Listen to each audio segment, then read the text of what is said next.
Empire Podcast this week, we're joined by genius writer, novelist, Twitter legend and English god Neil Gaiman, plus all the usual news and nonsense on the movie podcast that is delighted to report that Helen O'Hara is alive and well. She's finished. She's done a run. Amazing.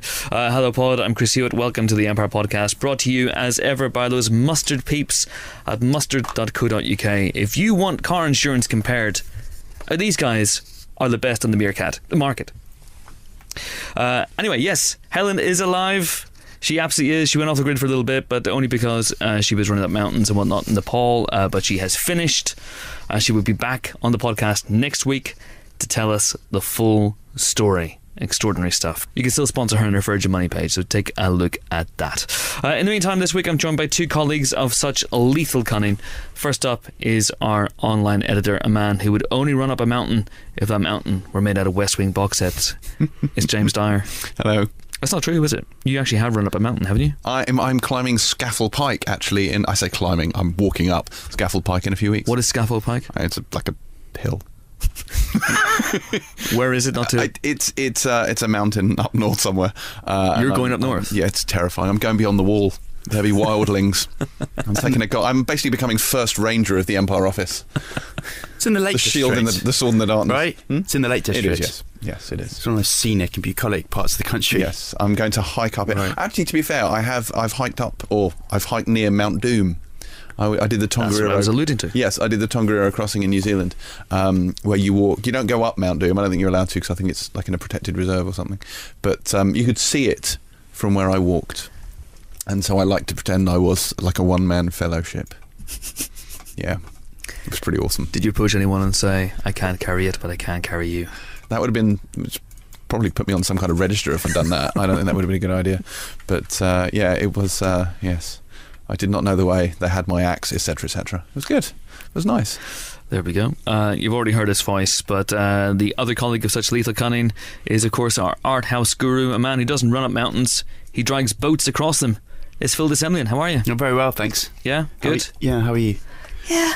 What do you mean, yeah? I'm alright. Gotta do better than that. Yeah. Come on. I'm great. Okay, good. I'm absolutely fine and dandy. It's good to hear, Chris. It's all good. Welcome both. Thanks. Should we have a question? Yeah. So our question this week comes from Twitter. Just put a shout out for questions, and Damien Knight on Twitter responded with a very, very simple one. This probably ties into one of the films we're going to be talking about this week, which is Guardians of the Galaxy Volume 2. What would be your favourite sci-fi planet to live on? So specifically to live, not just to, for a mini break. No, to live. Oh. Endor looks nice. Technically, it's a moon. But yeah, let's let it go. No, Endor's nice. It's foresty. So it's quite green. Clarify something for me here. It's constantly referred to as the forest moon of Endor, right? So is Endor the planet, and the moon is an unnamed moon, as our moon is, or is Endor the name of the moon? I believe it's the... You know what? That's a very good point, because it's ambiguous. The forest moon of Endor could imply both. This is one of these things where, as someone who has probably studied the hologram in more detail than is socially acceptable, I should know the answer to that, and I don't. I'm going to look it up while you speak. All right. Good. So, Phil, you'd go and live on Endor? I'd live on Endor. Yeah. Yeah, it looks like Berkshire. With fewer Waitroses. Yeah. Waitry. Yeah, Endor looks nice. I would need Waitrose. I would need to be in touch with some sort of technology. It's always great when you go away for a weekend break and you're removed from... I went somewhere the other week. I went to give this Michelin star restaurant a quick plug. I stayed at the Black Swan at Oldstead, which is Tommy Banks, a brilliant Michelin star chef. I stayed at his hotel/restaurant with my wife, and it was amazing. But completely in the sticks, and had no Wi-Fi, had no phone reception for a day and a half, and I was crawling up the walls. I just needed to tell people terrible jokes on Twitter, and I couldn't. And I think being an Endor would be a bit like that. You wouldn't be able to nip down the shops or pop into HMV or Game to look at things that you're never going to buy. Unlike on which sci-fi planets that you're about to mention? I'm going to jump in here and say the verdict is in. Wikipedia says Endor, also known as Tana among the Ewok species, was the cyan gas planet orbited by the forest moon of Endor. So the planet is called Endor, and the moon is a forest moon. There we go. We have cleared it up. We've cleared it up. Fantastic. But apparently, as a side note, the name, inverted commas, Endor, was also sometimes used for the forest moon. So Wikipedia doesn't have a clue. So we're fine then? Yeah, we're fine. Okay, we can thanks. say whatever we like. So I can move there. So it's like calling the moon Earth. You can't do that. No, you shouldn't do No. that. You shouldn't do that. Whilst we're on semantics, Alex Proyas' Dark City, does that count as a planet? Not that you necessarily I want to live think there. It's a sort of so. noirish nightmare. I think crimescape. so. Yeah, it is a bit like living in a detective novel. Yeah, I think so. But then it'd be a hell of a commute, wouldn't it? Because it's just one big city, like Coruscant, for example. Okay. Also another city planet. Does Coruscant have any parks? Does it have any green spaces? I mean, most cities have to have a designated park or green place that Mad Max goes to, just to try and have some sort of semblance of ecological well-being. Like we're trying to put something back into the atmosphere here. It and also, doesn't strike me as a planet signed up to the climate accords. I don't. it doesn't. I mean, it must absolutely stink, Coruscant. It must have smog levels off the charts. It's crazy. But on the other hand, lots of Waytry, lots of HMVs, lots of games. Yeah. Not so much Woolworths. Even Woolworths has crashed on Coruscant. But yeah, I'd be excited by that. That'd be Okay. good. Grab a cheeky Nando's on the way to the Senate. Yeah, Yeah. good. We saw Alien last night. We did. On the big screen in glorious 70mm, slightly tinged pink. by With a really annoying clicking sound coming from the rear left speaker, which is obviously another feature of the print, which Yeah. drove me insane throughout the film. But it was. Did it? was I lovely. thought there was the first print had a heartbeat type thing. It was like boom, boom, boom. Yeah. As the print was rolling around. I thought it really added to the tension of the film. But you wouldn't want to live on LV 426, would you? No. I mean, in either of its forms, It's- it seems pretty inhospitable. It is inhospitable. I quite like the idea of. I mean, you wouldn't like Arrakis, otherwise known as Dune. Nice, deserty, probably warm, a little bit arid, lots of worms. Okay. So interesting wildlife. Probably not somewhere you want to live unless you want to become a Fremen. What about Barsoom? Ooh, Barsoom, otherwise known as Mars.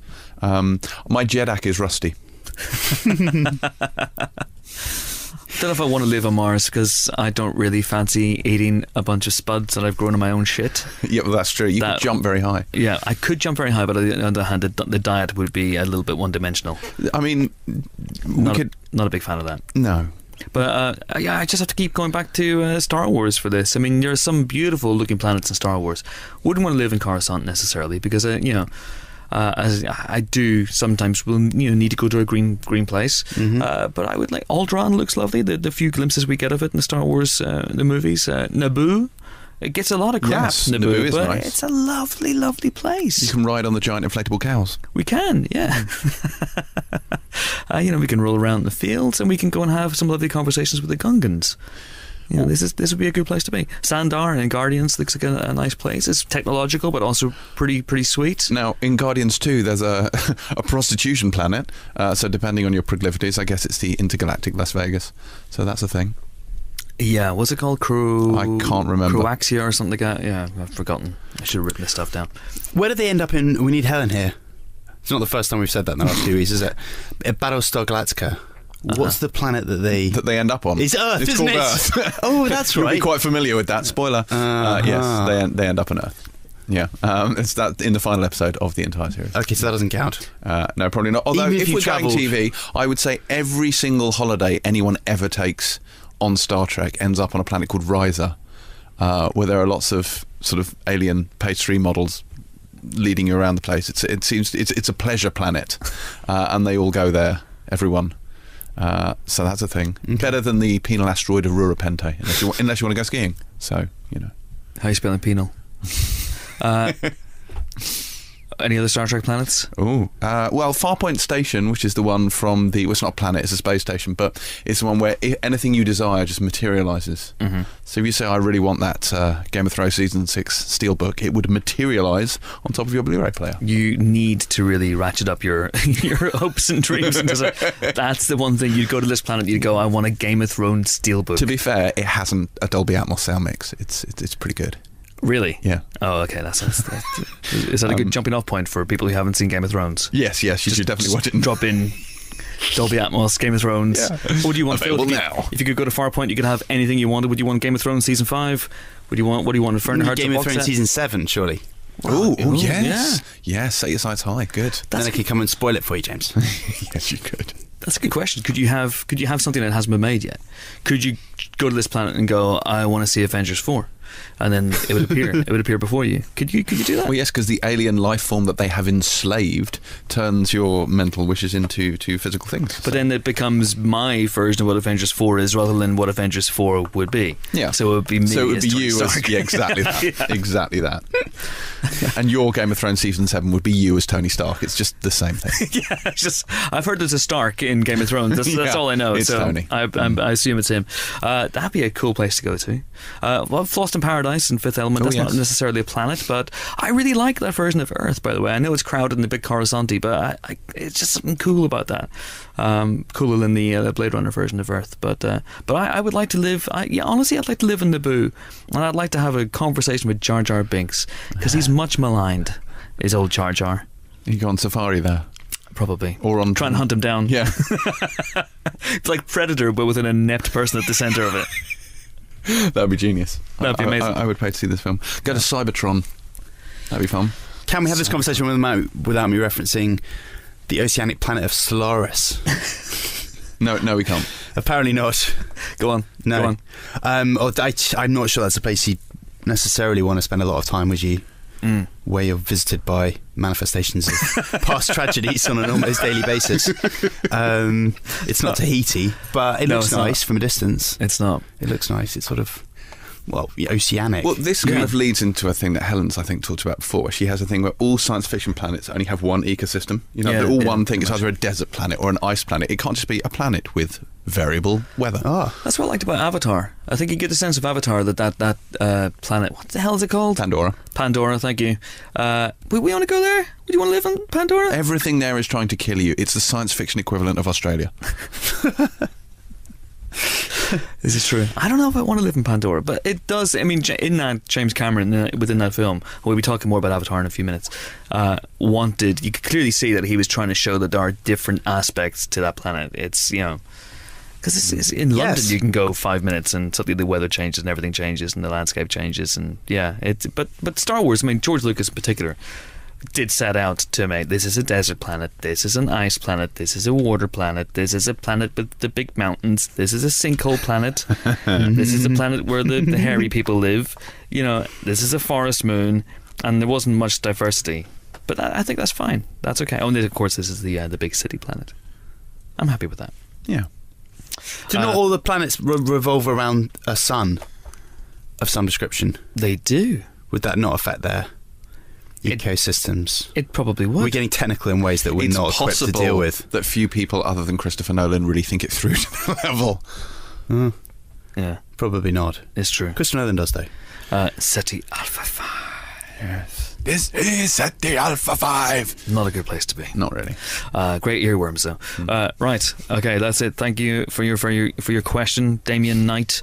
If you want to have your question read out in the Empire Podcast, we've already got one for next week. Very apt one, but I won't reveal what it is. But if you want to have your question read out in the Empire Podcast while Phil drops something into a coffee cup, do tweet us. We're at Empire Magazine. Use the hashtag Empire Podcast. You can Facebook us as well, Empire Magazine. And you can email us, podcast@empireonline.com. I think that's where we got next week's question from, via email. All very, very exciting. Right, let's move on and let's talk about movie news. And there's only really one place to start, and that is with the really, really sad news that broke yesterday, that the great director Jonathan Demme passed away at the age of just 73. Amazing director. Phil, you interviewed Demme, didn't you? I did. I interviewed him for one of my first ever interviews for Rachel Getting Married, which is a film I think still kind of one of my favourite kind of surprise indies in my time here. And I was probably, visibly nervous because it was early days. Oh, was it in person? In person, yeah. Okay. He was there with Robin Hitchcock, who was partly responsible, I think, for the soundtrack of that film. And I believe it had cameoed in another of his movies, although I can't remember off the top of my head which one.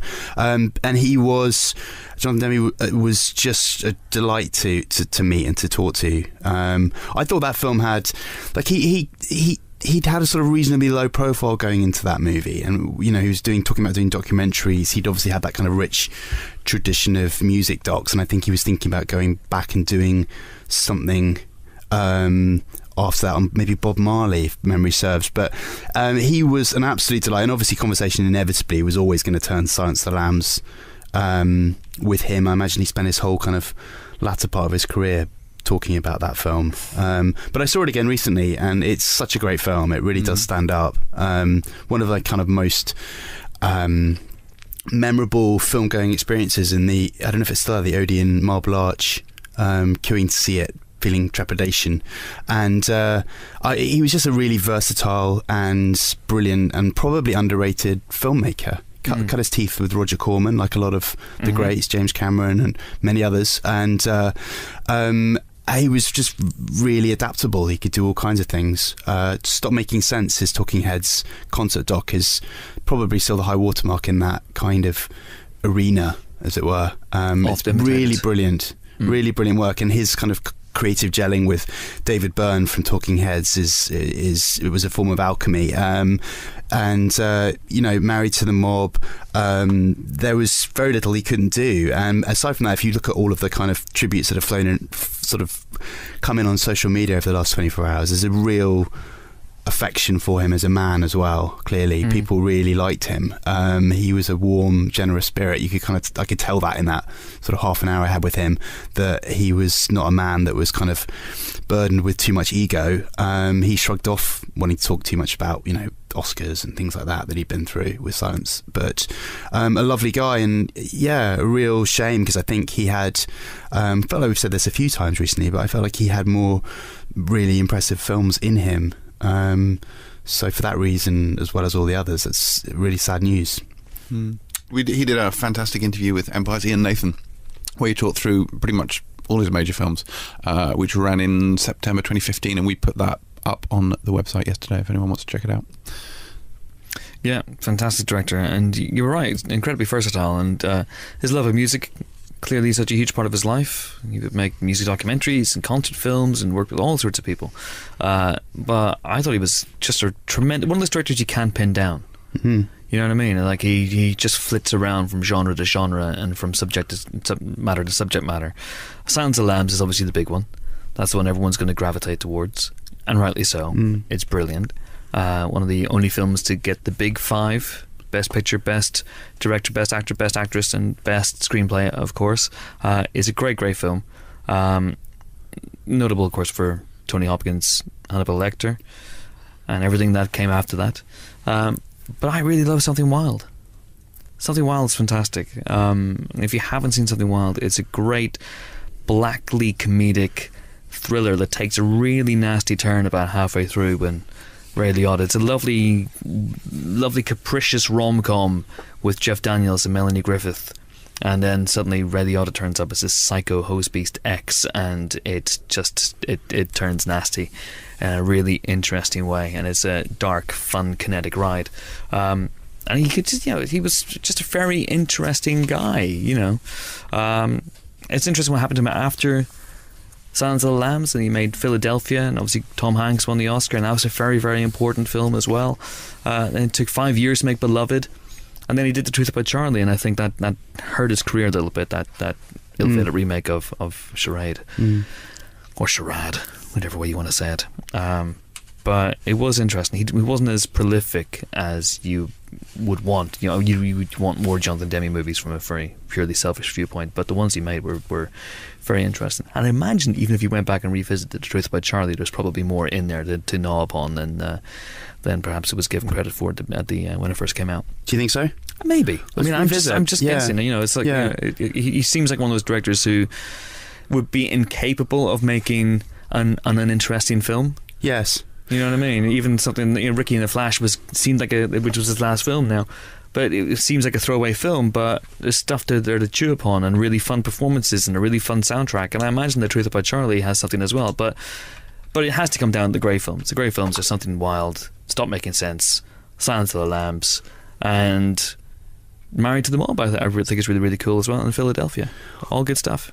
I think those are the ones, but I would put when we talk about Jonathan Demme, he had a way of like reducing things, like all great filmmakers do, to the nub of to their essence. You know, people have tweeted that shot from Silence of the Lambs with Jodie Foster in the lift in a grey sweatshirt, surrounded by men towering above her, which kind of just cut the kind of the themes of that film right down to their essence in one fell swoop with no dialogue. And I just want to put a shout out to people who haven't seen Rachel Getting Married, that it's a film partly about grief, might be a nice one to revisit, and that has a scene in it with, I think, Bill Owen as the dad. They have a scene in the kitchen where the family's all gathered for this marriage. There's a ghost in the room, and there's a dishwasher loading competition, which ends in a really heartbreaking kind of expression of grief, and it's a brilliant scene, and very honest, and it's a real shame that he won't be making more. Absolutely, such a shame indeed. 73 years old, passed away yesterday, the great Jonathan Demme. And we also mentioned earlier in the show, obviously, James Cameron and Avatar, and this broke last week. After we went to pod, we don't go to press with podcasts, we would go to pod.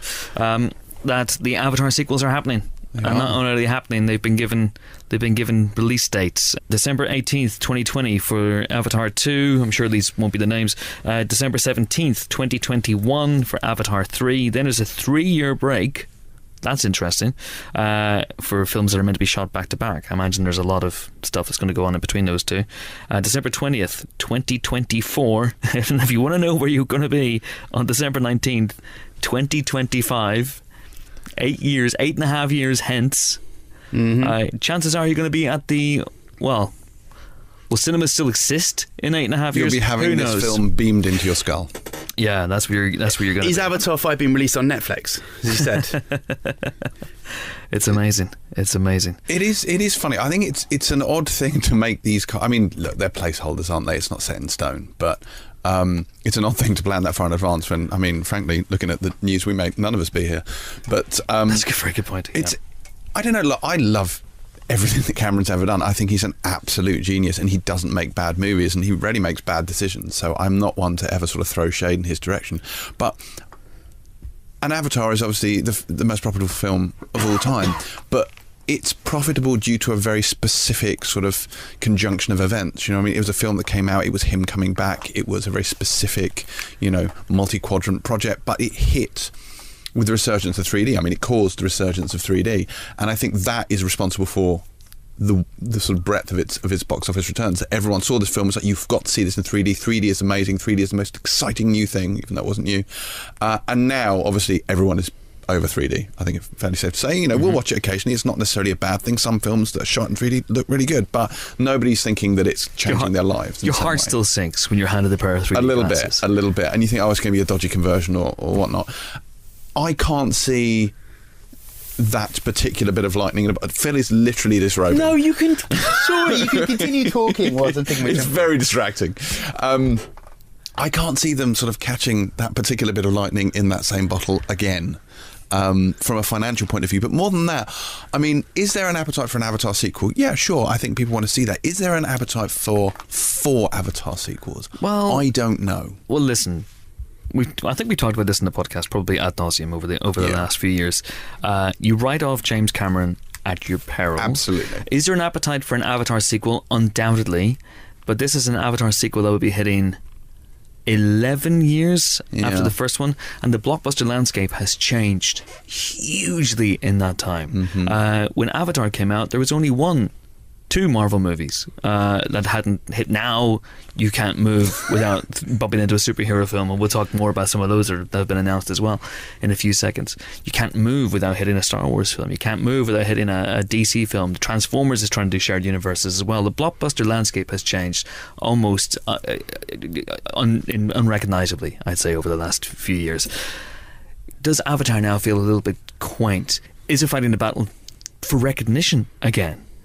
Has it passed out of the public consciousness? That moment when everyone went nuts for it completely crazy over it and just loved it and embraced it and felt that it was a transportational film that took him to a different place and made them feel in an interesting way, in a new way about their lives. That's, I read so many things about people who wanted to live on Pandora, going back to our opening question. I wanted to be transported to that place and felt that the 3D was so immersive and so great that they were effectively on Pandora.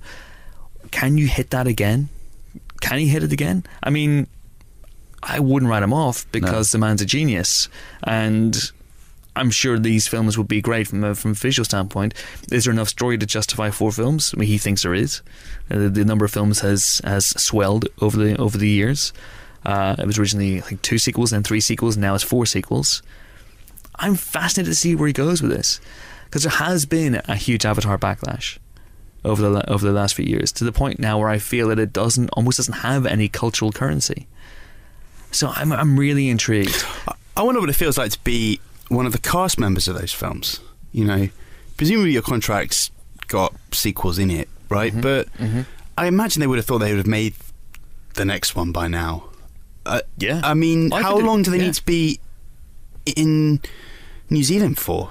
I think there's going to be 4 films. It's Australia, isn't it? They're shooting in Australia, and they're also shooting in Los Angeles as well. I remember speaking to Sigourney Weaver, who said that she might not be going to Australia, so they're going to be doing bits and pieces back and forth. But yeah, it is interesting. But also, this is mocap, so it doesn't necessarily matter in the way that Zoe Saldana and Sam Worthington and Sigourney Weaver and all those people returning, and Stephen Lang are going to be 11 years older than they were when they started shooting it, because they're going to be, well, for the most part, I imagine Stephen Lang will. I don't know what the hell they're going to do with Quaritch, but neither do I.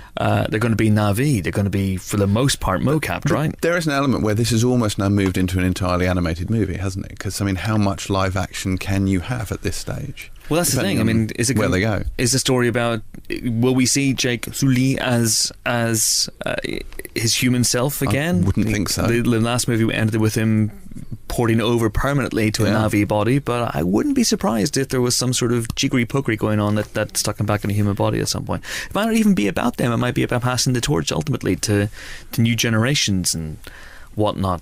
But Cameron will have new Fistas and new beasts, and even and the technology is going to be great. The effects are going to look fantastic, I'm sure. But it's not. I mean, it's still 2.5 years away. Yeah, you said that blockbuster landscape's changed. It's going to change again between now and then. 3.5.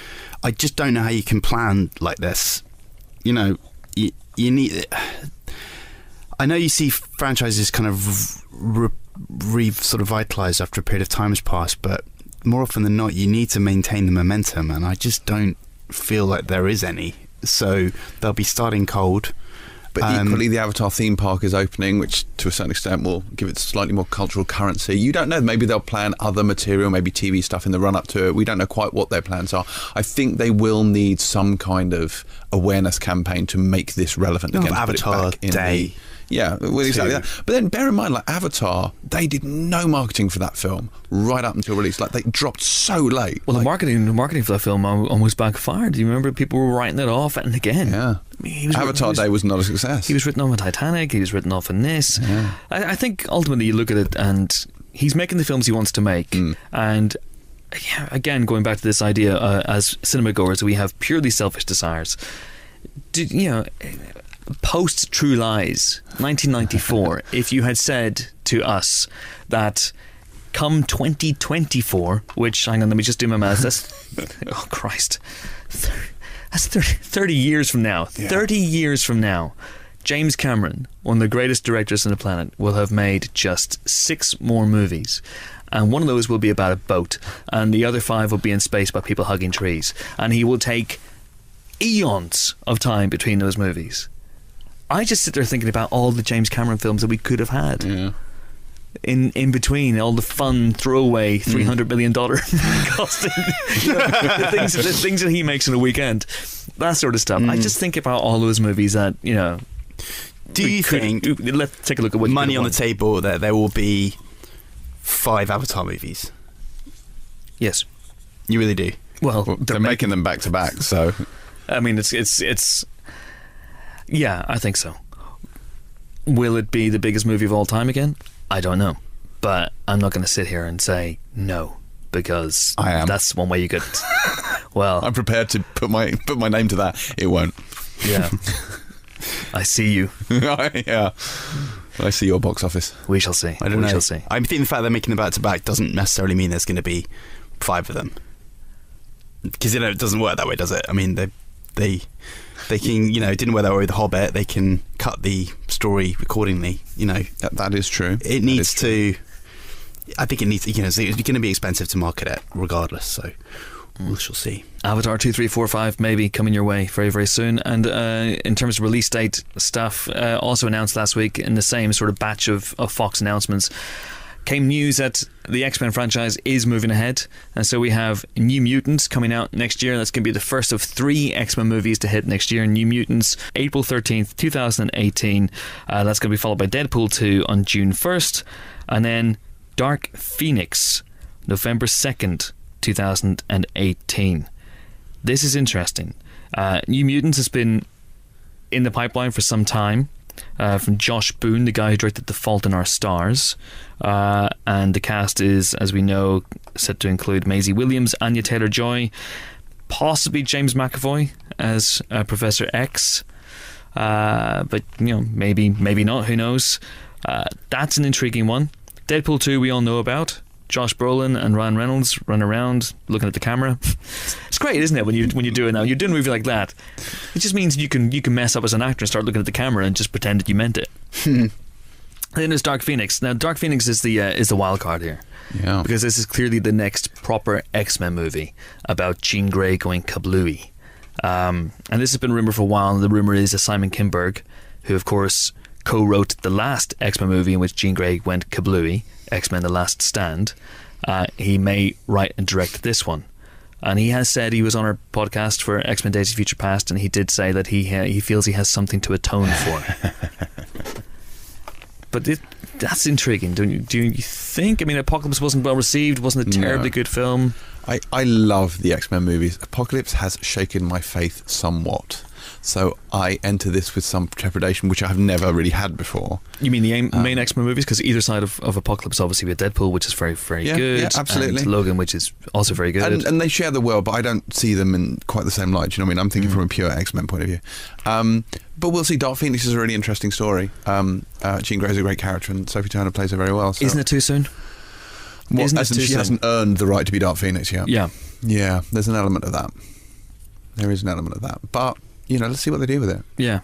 And where it's going to come, we think it's going to come 10 years after Apocalypse, so somewhere in 1992, 1993, which is around about the time, weirdly enough, that Jim Lee's X-Men #1 with Chris Claremont hit and sold 8 million copies, and everyone went nuts and went, comics are here to stay. Yeah, so I don't know, it could be the character intriguing. ties maybe aren't developed enough to give it the impact that it would otherwise have. Do you know what I mean? Like, because with Marsden and Falcon Hansen, there was a character bond there that you saw. I mean, it wasn't handled well, don't get me wrong, but at least they had earned Cyclops something. being killed off screen. Yeah. But you know what I mean? Like, at least they had some character sort of like interconnect there. I don't know that we've seen that or really felt that. Yeah, I don't think we've earned it. I think it's a little bit. Here we are.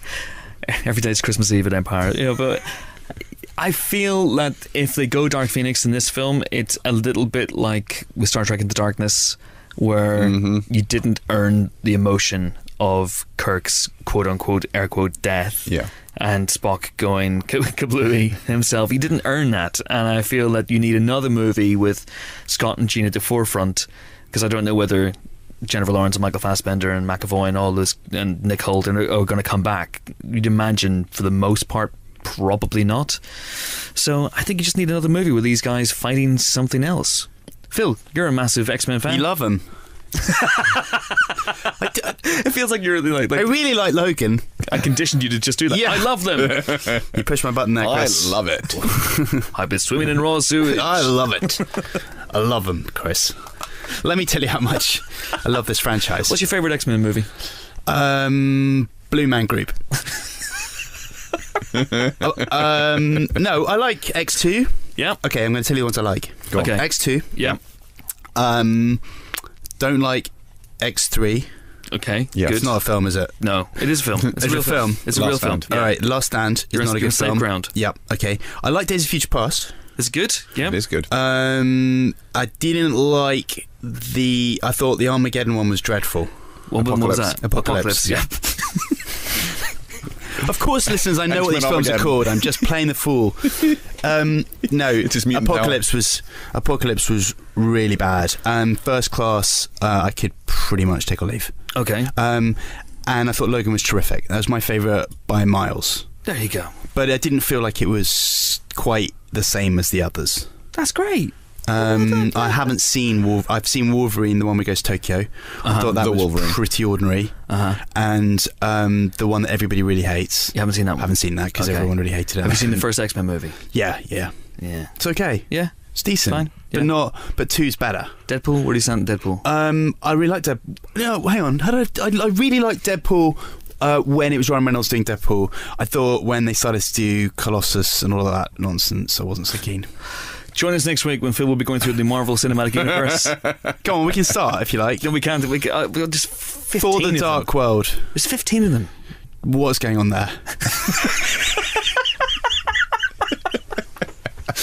Oh, Correct. Yeah. What's going on? What are we talking about? I've no idea. Okay. Okay. X-Men. Yeah, in favour, more like Logan, more R-rated X-Men movies with more jeopardy, more stakes, Okay. and more grounded, definitely. And I thought, yeah, very much not like Apocalypse, which was horrible.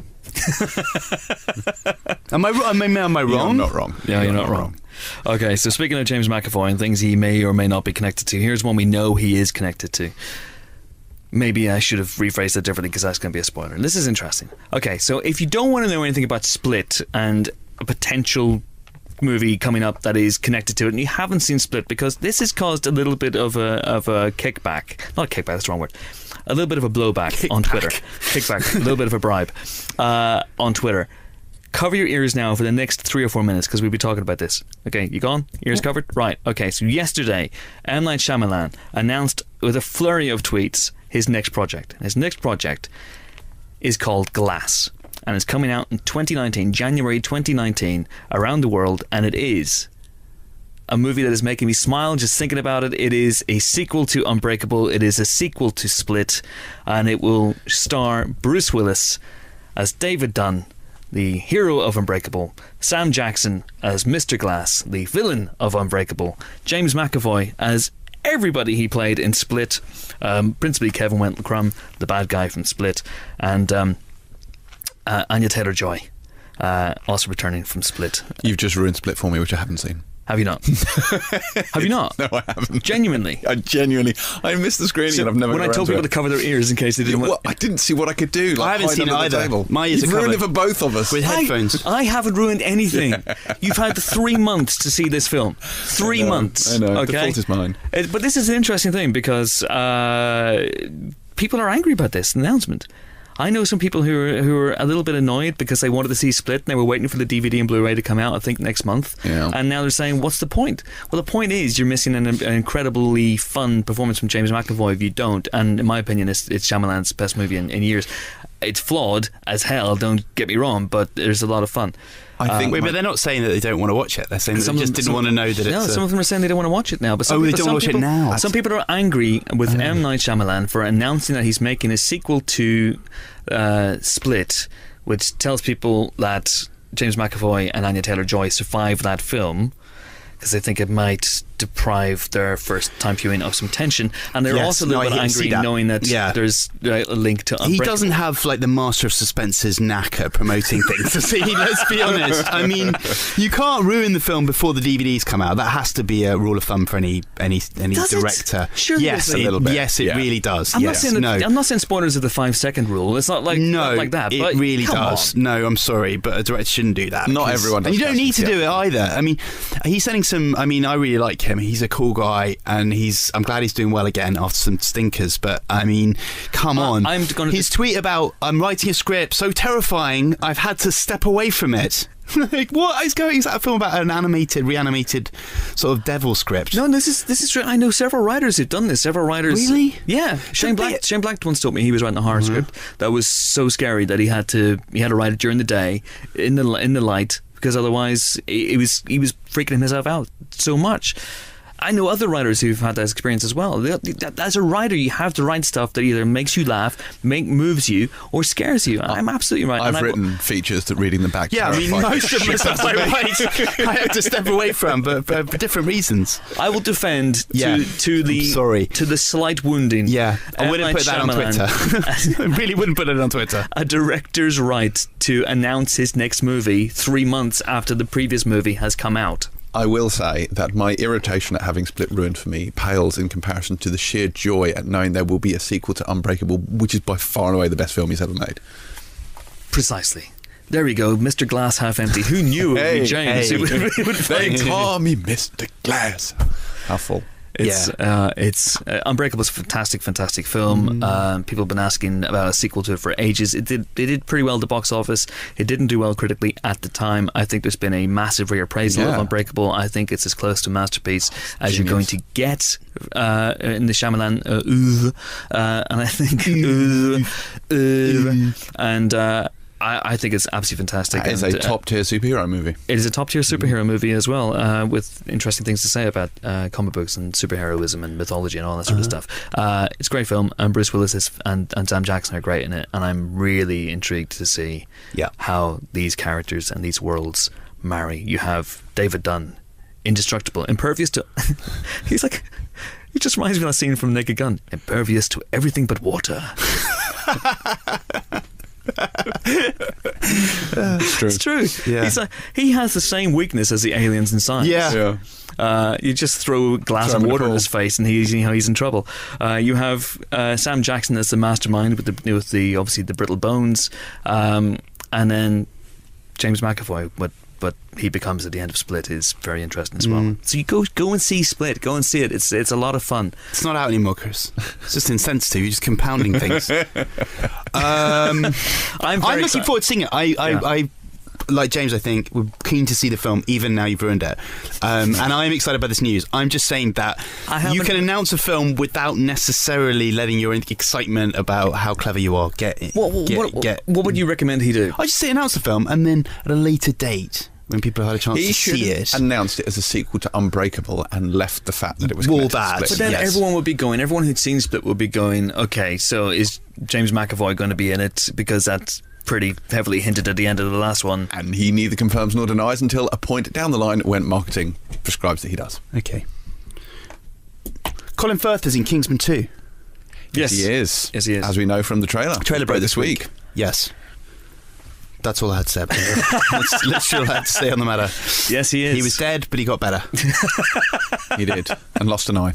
And he's lost an eye. He's lost an eye. We should talk about something that's going to affect everything in this podcast. Colin Firth been in Kingsman 2? Us moving offices. No, we're moving offices, but that's We are not moving it. offices. The writer's strike. The writer's strike, yes. That's looking likely. looking very likely. Last time there was a writer's strike, Quantum of Solace happened. and Fingers many crossed. other things. I mean, the fallout Yeah. from that was enormous. Yeah, and it will be again. The writer's strike is a scary thing. It's a thing that it is possibly happening. The WGA want more money from the studios and the Producers Guild, is my understanding. In terms of their deals, they don't feel they're being compensated well enough for their efforts, and it's just very, very true. A lot of writers don't make a lot of money, and they don't get a lot of income, and so the Writers Guild is there to protect these people with residual payments and insurance and health insurance and all this sort of stuff. This is in the States, of course. So it looks like the WGA is voting overwhelmingly to go with the strike, and the only people who can afford it is the studios. If they decide to up their offer to the writers for the next few years contractually, then that could avert a strike, which I think could be disastrous. The last writer's strike went on for a period of months. And in that time, you have a number of films that were absolutely adversely affected by it. Quantum of Solace is one that, they've been very public about it. Mark Foster and Daniel Craig have been very public about it. Because what a writer's strike means is literally that. If you don't know what it means, anyone affiliated with the Writers Guild of America cannot in any way write anything for any medium while the writer's strike is under. Is not even a birthday card. Maybe a birthday card as or long a as they're check not being paid. if people write checks. Precisely. And in that time, they obviously don't get paid either. So it's a tricky one for the writers as well. And what happens as well is like they'll rush out scripts to get them finished because they need to be done, but it means you can have no shooting revisions, while you're doing it. This doesn't just affect films, TV series. I mean, last time the impact on TV was enormous. Last time around, it was Hero season 2 was completely destroyed by it, as were a number of other things. Lots of series were cut short, seasons were skipped, episodes were terrible. It's basically the apocalypse for entertainment. Didn't Stephen Colbert and Jon Stewart and I think some talk show hosts struck a deal because they need writers every day to write their material and their monologues.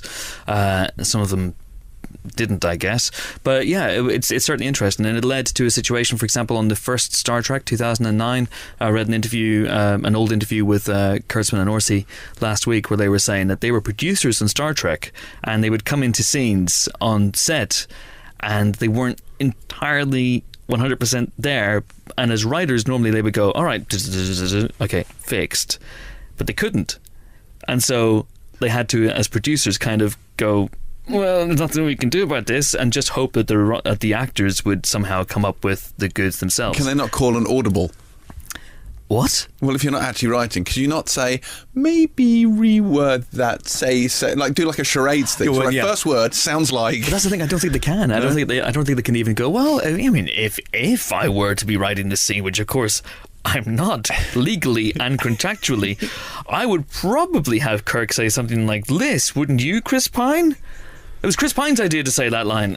It's tough. Can you have a loud conversation with your co-writer which broadly echoes the themes of what's happening in the scene? Apparently not. No, they're quite hardline about it. Yeah. They are quite hardline. So I'm concerned, I have to say, because again we're talking about how the landscape of blockbusters has changed over the years, and now there are so many more. Yeah. And you have, I mean, just off the top of my head, Infinity War they call it that, Avengers 3 in production right now. What's going to happen there? I mean, it's interesting. You have what else is being filmed right now? Huge movies. Star Wars 9 is heading to production which now soon-ish. Has a date, yes. Yes, which is May 24th, 2019. Absolutely. Until it slips back, which it will. Han Solo is in production right now. We have Jurassic World 2 in production right now. We have lots of DC movies about to head in production. But what's going to happen to these films? It's very interesting. But from an ethical and moral standpoint, it is absolutely the right thing to do, in my opinion. So more power. More power to the people. I feel like Robert Lindsay and Citizen Smith, but more power to them. Wow. But I also hope it doesn't happen. Yes, so do I, just for the sake of my own personal entertainment. So, in other things that probably won't be made, Michael Mann is his intriguing television project. Is that what it's called? It's called an intriguing television project. Subhead. Vietnam War edition. It's based on a book by Mark Bowden, who wrote Black Hawk Down, and it's called Hue, 1968. It's set during the Tet Offensive in Vietnam, and it's a sort of an 8-part, potentially 8-part sort of hour-long TV mini-series set from multiple perspectives during this battle. The battle depicted in Full Metal Jacket, the end of Full Metal Jacket, and set from I think both sides of the combat, and he is, I guess, looking to shepherd that to the screen. It could be kind of a Band of Brothers type scenario, which I think is pretty exciting. Yeah, personally, it's great. Interested in what Michael Mann would do with that material. He's directing the Ferrari film, isn't he, Michael Mann? So he is. It's not like a case where he can get movies made. Hopefully, we're not in the situation where Michael Mann can't get movies made. God no, I hope not. I mean, I don't think he's finding that easy. I liked Black Hat. I did. I'm the one who liked it. You're the guy. I'm the guy. You're that guy. Bless you. And in a sort of similar kind of director, status-wise, David Fincher and Brad Pitt. Yes. Interestingly. World War Z. Interestingly. Thank you. World War Z. World War yes. Z. World War Z. No, we're not Americans. There's no Z's in England. Precisely. I mean, who'd have thought that this film would A, be made, and B, attract David Fincher? No, I didn't mean that glibly. I mean, we just didn't think there would be another one. I mean, well, you mentioned Mark Forster. Does it well, doesn't he? Terrible time. Yeah. it would appeal to David Fincher. It feels to me like they've almost gone, well, we had such a terrible time making the last one. Let's wait until there's a writer's strike, guys, and then we'll really cripple ourselves this time. Let's really hamstring ourselves. Let's go for it. Let's make it really challenging, shall we? I'm very excited about this. This was mooted a few months ago, actually, and everyone poo-pooed it. I poo-pooed it. I mean, why would David Fincher waste time with a bunch of fast zombies? But maybe he likes them, and he works very well with William Bradley Pitt, so why not? Why not? I'm going to poo-poo your poo-pooing in the style of Flying Laurie. Jim Giannopoulos, the new head of Paramount. This looks like it's his first kind of move. I was going to say strike, but that's probably not the right word to use. He's got a good relationship with David Fincher, so I guess he's lured him in. I think this could be awesome. I really like the first film. I like the first film. And the book gave lots of different interesting directions that the second film could go in. So, actually, fingers crossed. Yeah, absolutely. I reckon. See what happens with that. And some more stuff to race through very, very quickly. It looks like a movie that's been... I remember reading about this movie in Empire magazine. It feels like an eternity ago. Gemini Man. Yes. Do you remember? This is like one of the hottest... It was one of the hottest scripts in Hollywood when it first debuted. I think it was written back then by Jonathan Hensley, who wrote Die Hard with a Vengeance, and the Thomas Jane version of The Punisher. He directed that as well. Married to Gillian Hurd. There's a bit of trivia for you. And it is about a hitman, an older hitman, who finds himself in the fight of his life against a younger version of himself. They clone a younger version of himself and they send him into action. And, you know, it's about, can this guy's experience and chutzpah overcome this younger fella's moxie and athleticism. Moxie and chutzpah sound like a great double act. They do, don't they? They're probably even the same thing. Who knows? But and so it's been linked with lots of A-listers. Been linked with it over the years. Harrison Ford and Mel Gibson.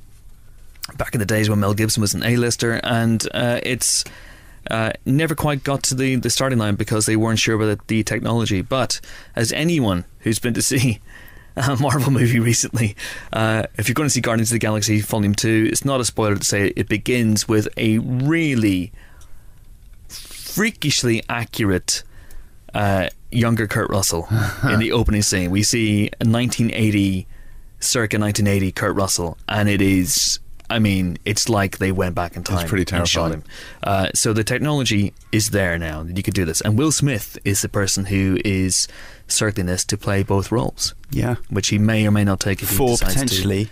Yeah, Ang Lee. That's the other thing. Ang Lee. What?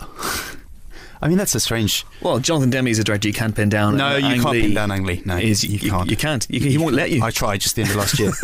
Slipped away. You can get him in a headlock. Yeah, I know. But he's just... You can't. He digs his elbows in and off he goes. You've got to chain him to something. Yeah, up the walls. Over your head. Shapeshifter. Yeah, it's amazing. So yeah, I'm very excited. And Jerry Bruckheimer producing. That's like the holy trinity, isn't it? Will Smith, Jerry Bruckheimer, and Ang Lee. Like the heady days of sort of Don Simpson excess. Ang Lee, just get him out. Where is he? He's in his trailer with This sounds like a proper Jerry Bruckheimer movie because he has been farting around with pirates movies and family-friendly franchises for too damn long, and it's about time we had something that was balls out and mindlessly stupid, and I think that this could be the absolute ticket. We need someone to direct something balls out and mindlessly stupid. Who have you got for me? Ang Lee, you're fired. Okay, could be good though. Looks interesting. Yeah, could be good. And of course Will Smith also potentially playing the genie. Well, apparently he will only do one or other. One or t'other. One or other. Okay. Do Gemini Man. If you're listening, Will. He is listening. Of course he's listening. Of course he's listening. Why wouldn't he be listening? Should you mean talk about Jeff Goldblum in Jurassic World 2? Just mention it. He's going to be in Jurassic World 2 next. Not just on the cover of a book. Should we talk about Joe Johnston directing Narnia: The Silver Chair? That's something I didn't see coming. It felt like that. I thought that was a franchise that they sort of quietly ushered off into retirement. He'd gone to live on a farm. Well, somewhere. we thought World War Z had been ushered off into retirement. We thought Avatar had been ushered off into retirement. Next thing you'll find like The Subtle Knife goes into production. You know, it's like the Golden Compass sequel. Suddenly it's back from the dead. It took down one studio. It's coming for the rest. Yeah, no, I think that one's... Or like He-Man being rebooted. Oh, yeah, exactly. Oh, wait a minute. No, it is. He-Man has been rebooted. Yeah, this news just in. Quite terrifying. He-Man is set for December 2019. Yeah. It's actually happening. So that's why Star Wars has moved. It's moved to get out of the way of He-Man, the master of the universe. Yeah. Also, there was the Zoe Saldana may have, but then probably didn't reveal the title of the second Infinity War movie when she said in her quote on the red carpet at the premiere, "Oh, then we're going back to shoot Gauntlet," to which everyone thought, "Oh, it's going to be called The Infinity Gauntlet." And then James Gunn said, if I'm honest with you, a not entirely convincing quote, "No, that isn't it. What's that behind you? I'm going. Bye." That was his quote. That was pretty much his quote. He denied that's what it was called, but it didn't. It wasn't the most convincing design. Well, because there was a quote from Kevin Feige last week saying that the title of Avengers 4 will be a spoiler for something that happens in Avengers 3. And I don't think Avengers Infinity Gauntlet is a spoiler for something that happens in 3. Avengers Tony Stark's head has fallen off is a spoiler. See, no, we talked about this, and I think it does. I think if it's Infinity War, then Infinity Gauntlet, which, fact fans, is an inversion of the way the comics work, because it's the 4-part Infinity Gauntlet comic leads into the Infinity War series. So there you go. That implies that there's a fight for the stones in War, and then he assembles the Infinity Gauntlet in Gauntlet. So that gives you an idea of the arc of the story, if that is indeed the case. But his exact quote, this is Gunn's exact quote: "It's not the title. My guess is that Zoe just misspoke. I'll talk to Zoe today, but I would imagine it's just Zoe misspeaking and saying Infinity Gauntlet instead of Infinity War." I mean, doing his best Sean Spicer right there. I don't believe a word of it. I'll be having a word with Zoe today. Yeah. But anyway, interesting stuff. And what else we got? Someone was talking about there's potential rumoured possibilities. Fast and Furious Hobbs Shaw spin-off. Yes, that's right. Which is an interesting one, an interesting direction. Obviously, given that Vin Diesel and The Rock are not the best of chums post Fast 8. Allegedly. That's an interesting direction. Although, as someone's pointed out, that Statham is so good in that as Shaw. And if you're going to do anything else with him, it can only be with Hobbs, because he killed Han. So... Allegedly. You see him do it. Never see a body. Han did not shoot first. There is scuttlebutt that Han may return for 9 and 10. Well, then that would kind of diffuse the situation. But because he did that and because they are family, you can't see a situation where long term that team is going to work with Shaw. Can you really? I think they're very forgetful people. No learning, no hugging. Captain Deckard Shaw has proven time and time again his heroism in the field of combat. Yeah. Well, anyway, this is a film. I mean, given that Hobbs and Shaw were by far and away the best things in Fast 8, this is a film I would watch. I'd also watch Kurt Russell gate crashing as Mr. Nobody, just coming in and laughing. That's what he seems to do in Fast 8. He just comes in and cackles, laughs at them, and then leaves. As long as he leaves little nobody at home, I think that's fine. I beg your pardon. Yeah. Right. Time now for the... There's one last thing I'm going to say. Bloody hell. One last thing. We've done a lot of news today. There's a lot of news. There is. The X-Files is coming back this year for another 10 episodes. Make of that what you will. Good or bad, fair or ill, it will return. This is how much news we've had this week, that would normally provoke at least 5 minutes of discussion. Yeah, and that's it. That's all we're saying. The X-Files is coming back. Yeah. You didn't like the last one. It was not the X-Files at its best. Well, maybe this will be. It's doubtful, but yes, it might be. 2 more bits of news before we move on to this week's guest, and as if by magic, Johnny Pyle has appeared to tell us about at least one of these bits of news. Johnny. Hello, Chris. How are you, man? I'm very well. How are you? I'm very good, thank you. What are you here to talk about? I'm here to talk about the new issue. Have you talked about that already in, we talked about in it general last terms? Week. Yeah, last week, yeah. But we have a new issue. What? We have a limited edition virtual reality issue, which is out in stores now. But only one store, in fact. It's out in Sainsbury's stores now. And only selected Sainsbury's stores at that. You can check online which ones they are. But yeah, it's very exciting. It's... you get the normal issue as standard, and then you get a VR cardboard headset for you to slot your phone into, and there are 2 amazing experiences, the cover says, which you can unlock. One is an immersive trip inside the Alien universe, which I won't spoil, but it's Alien as you've never seen it before. And certainly as you've never experienced it before, because you are existing in this world. And then we have a special deleted scene from the movie, which is only available again through if you get this issue. This is huge. It's a wonderful thing, actually, and it's in this beautiful bag with a special cover, which looks frankly terrifying. Big alien head on it. Oh, that's an alien. I thought it was James. I always get confused. Put it up next to each other. Oh yeah, it is. there's It's a uncanny. similarity. Turn to the Uncanny. side, James. There you go. How's that? Make your other mouth appear from inside your mouth. Perfect. Perfect. That's great. How much do you have to pay for this? Well, it's not all good and evil newsagents. It's one good supermarket. One good supermarket, you have to pay $6.99. He says, checking quickly. $6.99. That's a bargain at 4 times the price. Yeah, I mean, so if you have the initial issue, then it's just a mere pound and a penny and some pennies. Yeah, It's more expensive. It's fantastic. And have you tried this yet? Have you tried the VR thing? Yes, indeed. Have you not tried it? I'm terrified of things like this. I tried VR around James's house, and it's not good. I mean, it scares the crap out of me. It was and entertaining. that was a football game. So I don't know what it's going to be like with aliens coming at me. We watched Nick DeSemblian fighting a shark in VR. It's a lot of fun. Yeah. Well, this is more terrifying by far, I would Wow. say. Okay. It's quite freakish. Okay. Cool. I'm excited. It's Yeah, good. and you can also get it online if you can't get to a Sainsbury's or your Sainsbury's is not stocking it. It's James is the online guy, so he's going to tell you the exact URL now. He's really not. It's on the site, but we don't have a special one. It'd be far too long to read out. Something like Great Magazines, right? It's on the Great Magazines website. It is, but it's you can yeah. You'll find it. Okay. Yeah. Good. It's going to be a lot of fun. You're going to buy one, Chris? No, because I've got one on my desk. And listen, if you can't get one, I'm prepared to take offers for it. So get in touch with me on the Twitter. Just DM me with a number. Like starting with 3 figures, it's great. You can put the decimal point wherever you want, and it's fine. It's totally fine. Is this ethical? This is ethical, right? I think it's fine, yeah. It's fine, totally Yeah. fine. Not a fireable offence at all. Nothing. It's good, right? You're good. Yeah, I'm good. So all very, very exciting. The VR cover is on sale right now, but listen, probably not for long. Probably These not. We've done special issues like this before. Yeah. Fantastic Beasts, we had the video cover, and that went Like that. within 3 days. It was gone. That The was Kylo it. Ren action That was figure. it. Like that. Yeah. So get a move on. In fact, it may be sold out by the time this is released. So So I have done. Buy it now. Invest in your eBay future. yeah. So if you're listening to Listener Sold Out, get a Time Machine. That's our next one, right? I couldn't Time possibly machine say, cover. but Yeah. stop blowing it. All right.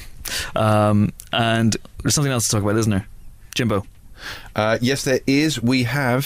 We don't do this very often. We haven't done it for several years. We have once again opened the polls for Empire's greatest movies ever. National Treasure! Vote now! Which is it's a spoiler. It's gonna be National Treasure.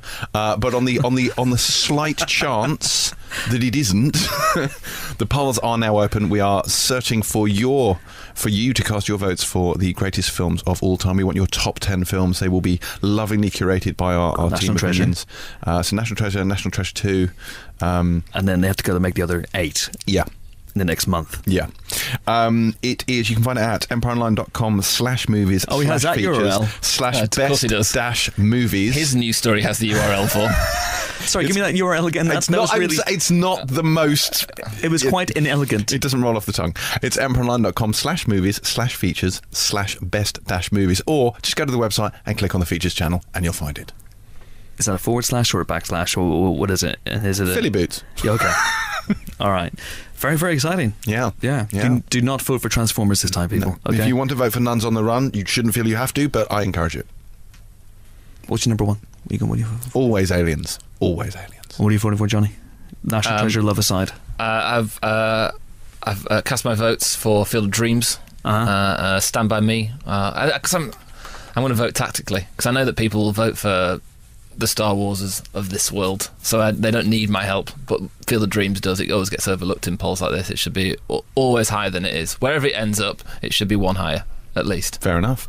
If you build it, he will vote. It's a tough one with these, because you don't want to vote for obscure movies that you would normally love, because they're just not going to get on the list. And are also they? Phil Yeah. will do that.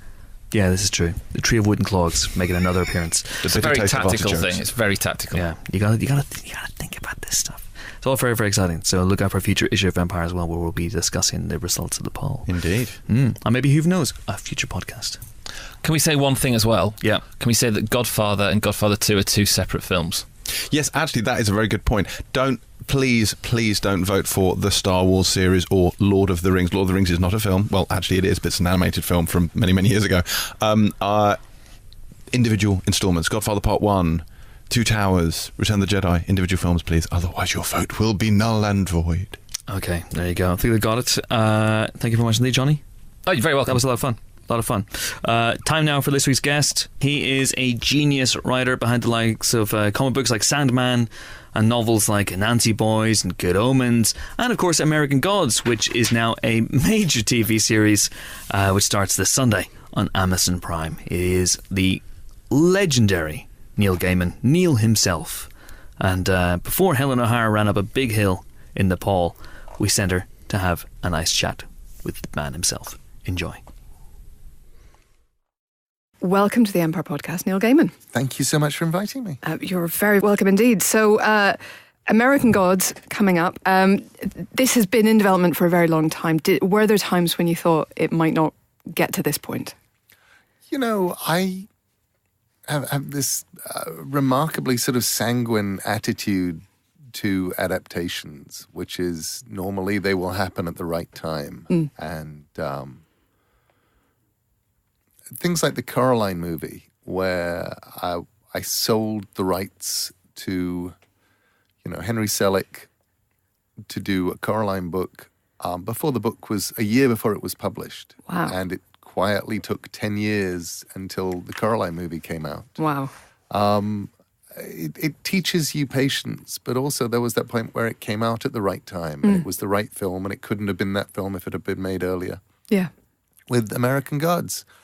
When I wrote the book, I wrote it because I'd been doing a bunch of Hollywood screenplays the previous few years and was just tired of Hollywood film-shaped stories. I was tired of 120-page stories with beginnings, middles, and ends, and I've been doing this now for 2-3 years. I'm really bored of this, and I'm going to go and write something complicated and all over the place and a giant rambling road trip. And if I want to put short stories in there, I can, and so on and so forth.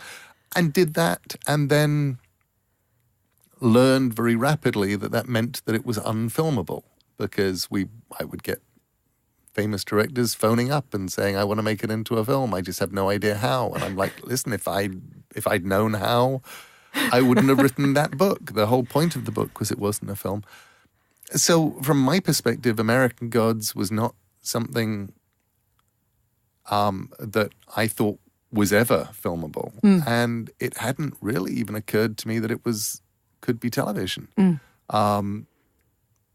Because at the time that it was made, nobody was making giant TV things. There was no network that could have made, something with the amount of nudity and swearing and violence that American Gods has.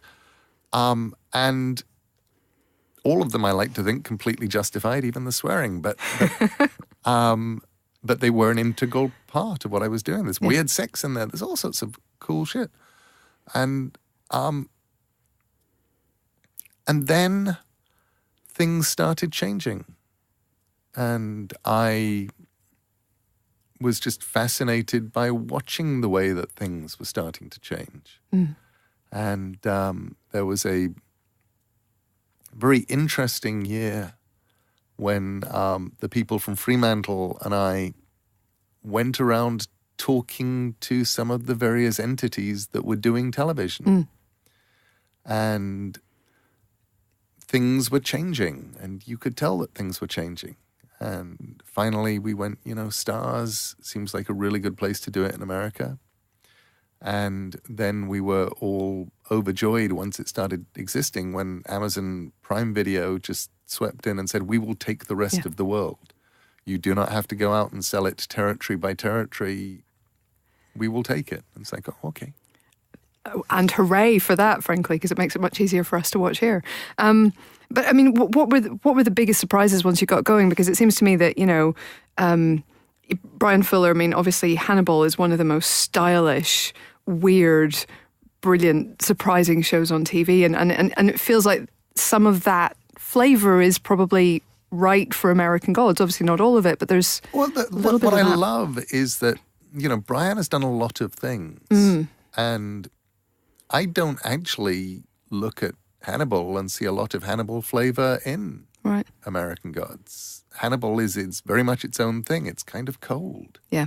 It's very, very beautiful, but in a distant kind of way in which the most appalling bloodshed, the most monstrous things, the darkest human beings, that they're almost moving around in this kind of peculiar erotic dance in which everything is beautiful, but very, very chilly. Yeah. And American Gods is this sort of hot, warm immediacy. Everything's dirty. Everything's got edges to it. Everything's funny. I mean, the humor is dark, but by God, it's in there at all times. It definitely is. We just watched, for the benefit of those listening, we just watched the scene in a bar with a character called Mad Sweeney, who's very close to my heart. My mother is a Sweeney. She's not mad, as far as I know. But there is definitely some blood and guts here, as well as gods. There is. And I mean, I think that, for me, in terms of what I took from Hannibal and Brian, was just Brian's commitment to go for whatever was necessary Whatever's right. to make the right thing. Yeah. And so with American Gods, it would be safe to say that even in the first 8 episodes, which is the first season, there are sequences which had widely been thought to be unfilmable, where Brian's attitude was, no, we just do it as written. And then he wrote the script. And I'm going, well, this is just what I wrote. And he's like, yeah. And then they shot it. And I'm going, you shot that thing that I wrote that was unfilmable. They're like, yeah. I'm not going to give away any spoilers here, but I feel like the character Bilquis might be involved in one of those. That definitely is. Yeah. Yatida, who is an amazing actress, and they pull off that scene, and you go, I can't believe that I just saw what I just saw. I mean, speaking of spoilers, for anybody who hasn't read the book, should they start now? Should they be getting after this right now before it starts? There are 2 answers, and they're both true. Speaking, obviously, as the author of the book, yes, you should go out and you should buy a copy of the book. Truthfully, I don't know.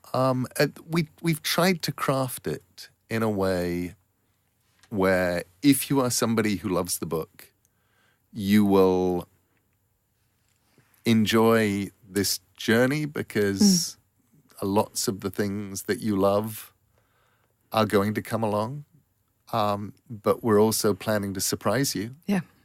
You have an advantage over people who have not read the book, but you do not have necessarily the advantage in everything that you may think you have, because we are going to go, though we will hit all of the high points on the way, Yeah. we'll go to some other places. And also because one of the great things about the book is one thing that became very obvious to us early on is, and that I remember suggesting to Brian, and what they did was better than anything I could have hoped, was, for example, Laura, Shadow's wife, who is dead, pretty much as the story begins, and then in a variety of peculiar ways sort of comes back into the story. In the novel, you only see her really coming back into the story from Shadow's point of view. Yeah. You have no idea what's happening when she's not on the page. And what's incredibly fun is, episode 4 is Laura's story. And it starts the week before she met Shadow. And it covers the 4 years that they were together. And it covers what happened when he was in prison. And it covers her death. And it covers everything that happened after her death. And it's like, and now she's a player in the story. And we follow her just as we follow Shadow and Wednesday, just as we follow various other characters. So there's a sort of a joy where we have a lot of characters who get to come on stage. And some of them come on stage much earlier than they do in the book because we're going to be following them for longer. What about, I mean, there are famous bits of the book that are sort of unanswered, and you've very deliberately left them unanswered, the sort of the unknown god in grey in Las Vegas. Are you planning to, answer those questions in the show? It's a really interesting question because there's things, that we aren't up to yet. Yeah. So we don't know. And that actually is one of them. Yeah. And that's something that I'm really looking forward to sitting down with Brian and with Michael and actually having spending a few days just going, okay, how are we going to do this? Because that's going to come up fairly soon. And there are ways to do it, but I'm really looking forward to figuring out how we do it. There are characters. I find it so funny on Twitter because people keep asking me about, we're really worried about the adaptation of American Gods because we don't see, we've looked at IMDb and this character is not cast. And I'm going, this character isn't in it yet. He hasn't met her yet. He hasn't met him yet. They're in our future. Not everybody comes on in the first season. Well, it's kind of a road book, road really movie is book. a road so, book. And there are several road trips that are going to get made, and made with this amazing cast as well. And I have this weird kind of national pride in the fact that the lead two characters in American Gods are both Brits. You're working on a sequel, book-wise. I am, right? but I'm being really. I'm doing it the Neil way, which is and some of it is just weird personal reasons. Because really, it would make an awful lot of sense for me to be really working right now properly on American Gods 2, and instead I'm actually off writing Neverwhere 2. Also good. Also good. But nobody's waiting for, and it isn't a giant TV series and stuff, but it's just that a lot of the stuff that I've been doing recently, especially the refugee work, and becoming a UN Goodwill Ambassador for refugees and seeing what's going on with refugees up close and just going, when I built Neverwhere 25 years ago, I built it with the idea of it being able to talk about the dispossessed, being able to talk about the people who fell through the cracks, being able to talk about all of that kind of stuff. And now it just feels like I need to talk about that stuff more than ever. And I have a machine here that exists. So I'm going to write this book and get it out of my head so that I can write whatever the next one is. Yeah. It seems entirely reasonable, entirely understandable. Having said that, Brian and Michael are the only two human beings on Earth who know stuff about American Gods 2.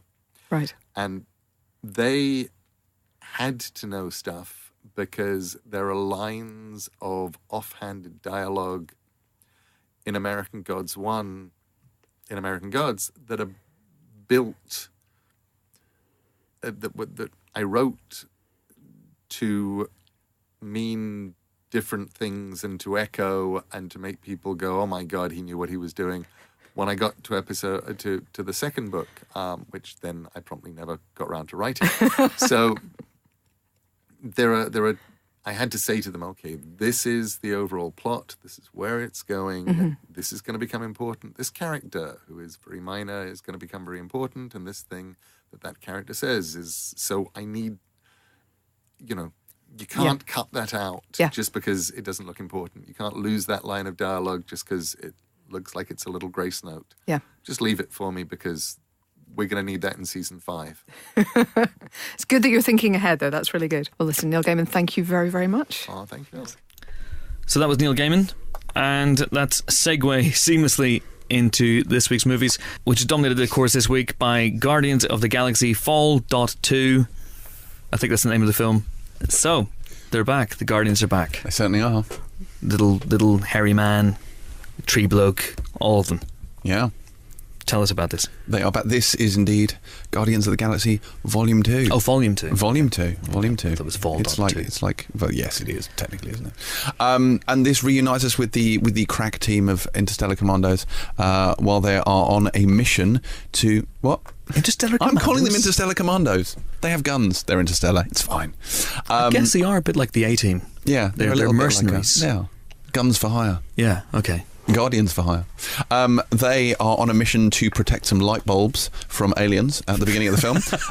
That's not a joke. And it kind of spirals out of control from there. This is an interesting one because it's very much about the characters of this film. These are fantastic characters. In many ways, and don't attack me, the MCU's best characters in that they are the most fun to be around. They're a wonderful dynamic between them. They've got great chemistry between them. And this, for me, is a fantastic film about spending time with these awesome characters. The plot itself is slightly less grand, galaxy-spanning and Infinity Stone acquiring than Guardians of the Galaxy 1. Obviously, this stars Kurt Russell as Ego, the living planet, who turns up to tell Peter Quill that he is in fact his dad, and would he like to come home with him and literally play catch. We've got Michael Rooker returning as Yondu, head of the Ravagers. We have a subplot there, but this is Star-Lord's sort of journey and his sort of bonding with Russell. But as I say, this is more. I mean, what did you think? I found this was very much a film about. It was very funny. There were some beautiful sequences in it. The one at the beginning, the musical kind of montage where they're fending off this sort of tentacled space alien, and it's sort of a baby Groot's POV sequence where the action kind of happens, sort of faded out in the background. That's marvellous. That was actually my favourite sequence in the film. I don't want to spoil too much. We will be having a spoiler special on this movie with director James Gunn. I spoke to him this week and asked him a lot about the developments in the movie, and there are many developments in the movie, and that will be out on May 8th. Yeah, May 8th, after the movie opens in the States, as is, of course, our spoiler special tradition. So do check that out. We'll be talking about the movie in greater depth there. It's high points and its low points and its flaws, because it is flawed. It is flawed. Because I can't really talk about it too much. I don't want to talk about it too much. But I think, every time I sit down, because I'm a spreadsheet kind of guy, and write down a list of my favourite MCU movies, Guardians invariably comes to the top. It's the first movie I absolutely adore. I think it's great. It is flawed as well. The bad guy is still nothing to write home about in the original Guardians. And but it's such fun. And the characters, as you say, are such fun to be around. And it has a sense of swagger and a confidence that sets it apart, I think, from the other MCU films. And for the first hour or so, I've seen this movie twice now for spoiler special purposes. Yeah. For the first hour or so, this is a wonderful continuation of that. It is about these 5 characters. Star-Lord, of course, played by Chris Pratt. Gamora, played by Zoe Saldana. Drax, played by Dave Bautista. Baby Groot, voiced by Vin Diesel. And Rocket, voiced by Bradley Cooper. And they're bickering and bantering and just they're squabbling with each other because they are, to borrow a theme from Fast 8, family, not just friends. And they're such fun to be around. And the opening sequence, I don't want to say too much about it, James has hinted a little bit, is just bottled joy. Yeah. It is guaranteed to put a smile on your face. And for the first hour or so, I was absolutely, totally 100% with the movie. And then to quote myself from the review, the Empire Review, it remembers that it has to have A plot and B a bad guy, and it doesn't go off the rails at that point, but it does begin to lose momentum a little bit. We won't say anything about the plot. We won't say anything about the nature of the bad guy. I enjoyed the bad guy, and I think the bad guy is one of the better Marvel villains, thematically and character-wise. We'll talk about that in the spoiler special. Indeed. I think the last hour has got a lot of joy, a lot of real fun in it as well, because every time that there's a CG sequence where something is fighting something and both things are made of pixels and they're against a background entirely made of pixels, James Gunn has the wherewithal to cut to Star-Lord quipping it out with Yondu, or Drax and this great new character Mantis, played by Paul Clementieff, having this really lovely relationship, or Baby Groot being awesome. And it's still a lot of fun. I don't think it's quite as fresh or as fun as the first movie. I think there are a couple of sequences that are very interesting and potentially very flawed. We'll talk about those in the spoiler special as well, which is why I gave this, and we gave it, I think we're all pretty much on the same page with this one, 4 stars. Yeah, it's great, and the humour, I think, really comes through. I mean, it did in the first film as well, but in particular, Dave Bautista, who is just nails the Drax persona, and his timing, and that's absolutely impeccable. Also, what they did with Baby Groot, where he is a demonstrably different personality, a different character to Big Groot, and there's a whole sort of wealth of comedy they managed to mine out of him as well. Really is very, very good. It's nice to see that Karen Gillan gets more to do as Nebula. That's they do some fun stuff with her character as well. And Michael Rooker coming back again was a shrewd move. He's really entertaining as well. Yeah, like you say, really good fun, great characters. Plotting wise, plot is not a strong point, but I don't think that detracts from the enjoyment. So it's a more intimate film than the first one, which was galaxy spanning, and second time around, I think some of the flaws disappeared a little bit for me. There's still a couple of sequences I have issues with, but it's a very enjoyable addition. It's not better than the first movie. I think that's fair to say. But there's a lot to like here. If you like that sort of thing, if you didn't like the first Guardians, steer clear of this one. But if you do go see this one, as ever, it's a Marvel movie. Stick around in your seats because there's not one post-credit sting. There's not 2 post-credit stings, or 3, or 4. What was that thing Helen always says? Neither 2 nor 3 is the number, whatever it is. Well, there's 5. It's 5. It's 5. The exact number of Avatar films is mirrored in post-credit stings at the end of Guardians. So check it out for that. 4 stars in for Guardians of the Galaxy Fall.2. And next up, Phil. Yeah. Tell me about Lady Macbeth. Lady Macbeth.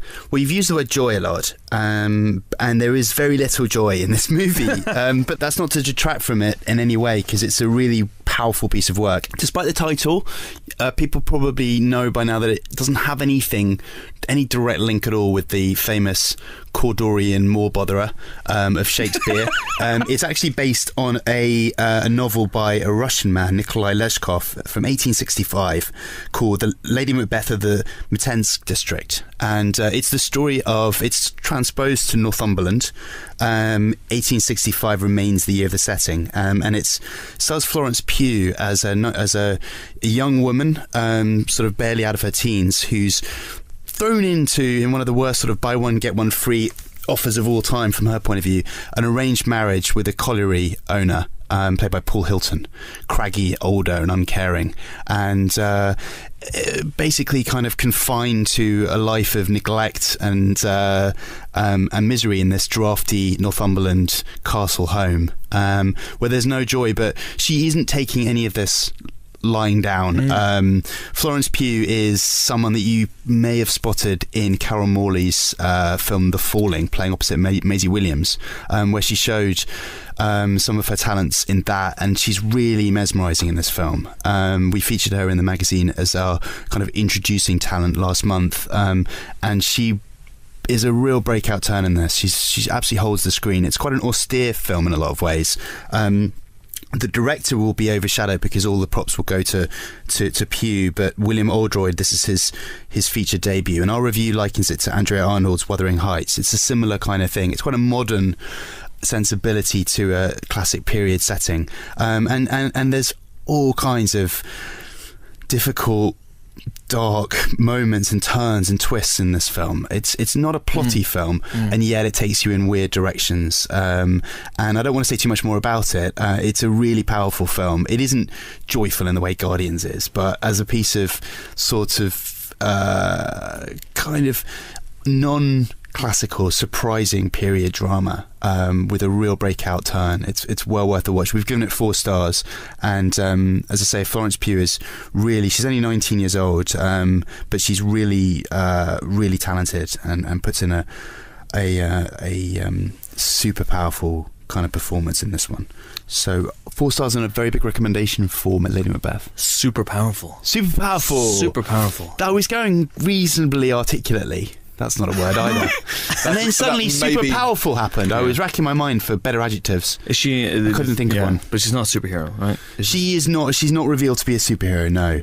It's not part of she can't get out of her corset. William Shakespeare Extended Universe is not part of that. It's nothing to do with any of that, no. It's I mean, I was watching it, racking my mind for how the original book might have related to Shakespeare, because you could say that this character she does exhibit Lady Macbeth-like traits. You know, that character that's actually quite. So she's fun and carefree. She's a fun-loving gangster from the wrong side of the tracks. Yeah, she's a calculating woman, but not in the same way Lady Macbeth is in the Shakespearean iteration. She's someone that is in a very, very, you know, on the chessboard. She's kind of in a position of being in check all the time, and she's trying to work her way around, work out the angles, and that's where the film's kind of surprises and kind of handbrake turns come. And she's a very controlling, very controlled, but also quite passionate character, and a very modern woman in a kind of anachronistic context in some ways. But it's a very impressive film. Fantastic. 4 stars then for Lady Macbeth. If Guardians of the Galaxy Fall 2 does not float your boat, then go and see that.